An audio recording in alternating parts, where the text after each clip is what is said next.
चलिए जानते हैं आज के देश और दुनिया की सिलेक्टेड काम की और महत्वपूर्ण बड़ी खबरों को फटाफट अंदाज में।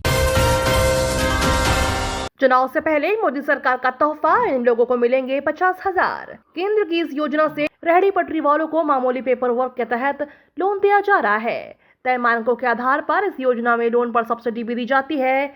अब PM street vendors Atmanirbhar Nidhi योजना के तहत दिसंबर 2024 तक आवेदन किया जा सकता है।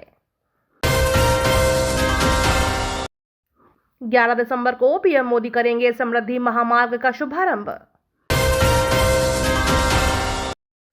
महिलाओं के खाते में मोदी सरकार दे रही है 2,20,000 रुपए। मोदी सरकार ने महिलाओं को आत्मनिर्भर बनाने के लिए एक नई स्कीम शुरू की है। इस स्कीम का नाम प्रधानमंत्री नारी शक्ति योजना है। इस योजना के तहत सरकार हर महीना को 2,20,000 रुपए की आर्थिक सहायता दे रही है, लेकिन ऐसा नहीं है। कोटा में बीजेपी ने फूका राहुल गांधी और सीएम गहलोत का पुतला, कहा कांग्रेस करती है झूठी घोषणाएं। गुजरात चुनाव के नतीजों के बाद विवेक का केजरीवाल पर तंज, कहा विजयी भाषण यूट्यूब पर डाल दें। द कश्मीर फाइल्स की रिलीज के समय केजरीवाल ने भी विवेक अग्निहोत्री पर निशाना साधा था। उन्होंने फिल्म को टैक्स फ्री किए जाने पर एक बयान दिया था, जिसकी वजह से वह चर्चा में आ गए थे। एनसीआर नोएडा के सेक्टर 125 में सबसे कम प्रदूषण से सांसों को मिली राहत। साइबर क्राइम रोकने के दिल्ली पुलिस का जागरूकता अभियान। सिमडेगा में एक बार फिर से शुरू हो रही है police uncle tutorial class. Police के साथ बच्चों को दी जाएगी फ्री कोचिंग। सीएम गहलोत अब जुटे मिशन 2023 में। बजट पर किसानों से लिए सुझाव अब यूथ को साधेंगे। बम्पर भर्ती, युवाओं पर फोकस होगा। अंतिम बजट सीएम अशोक गहलोत कई बार कह चुके हैं कि सरकार का 5वां और अंतिम बजट युवाओं को समर्पित रहेगा। अगले साल के अंत में विधानसभा चुनाव होने हैं और इसी को देखते हुए गहलोत युवा वर्ग को साधेंगे ताकि चुनाव में उनका लाभ मिल सके। उत्तर भारत में और बढ़ेगा सर्दी का कहर। दक्षिण भारत में चक्रवाती तूफान बना मुसीबत।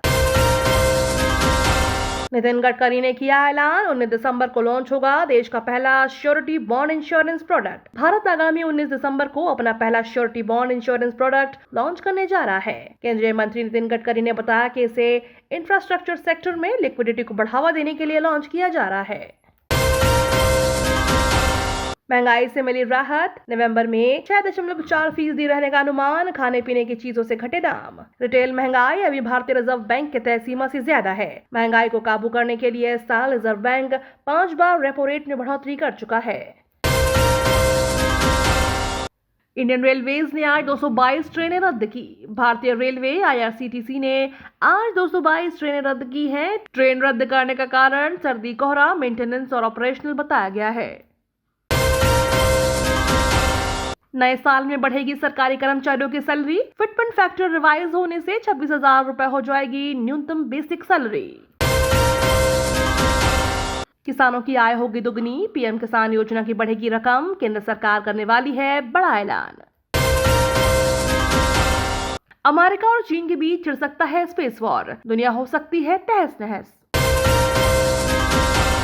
अमेरिका को दोस्तों ने दिया बड़ा झटका। ब्रिटेन, जापान, इटली मिलकर बनाएंगे फाइटर जेट। बनेगा चीन का काल। भारत के पक्के दोस्त पर ब्रह्मोस मिसाइल दागेगा रशिया। मची हलचल। रूस और जापान के बीच एक बार फिर से तनाव बढ़ने के पूरे आसार हैं। दरअसल ये तनाव रूस के उकसावे भरे कदम के बाद आया है। बताया जा रहा है कि रूस ने जापान के नजदीक विवादित कुरिल द्वीप पर मिसाइल सिस्टम की तैनाती कर दी है। रूस के इस कदम से विवाद बढ़ सकता है। यूक्रेन को 2800 करोड़ रुपए की मदद देगा यूएस। जर्मनी में तैयार हो रहा मिलिट्री हेडक्वार्टर। धरती से आकाश छूने की तैयारी में सऊदी अरब। बनाएगा बुर्ज खलीफा से 2 गुना ऊंचा टावर। डेली ऐसे ही खबरों से अपडेट रहने के लिए चैनल को सब्सक्राइब करके बेल आइकन को दबाना बिल्कुल ना भूलें।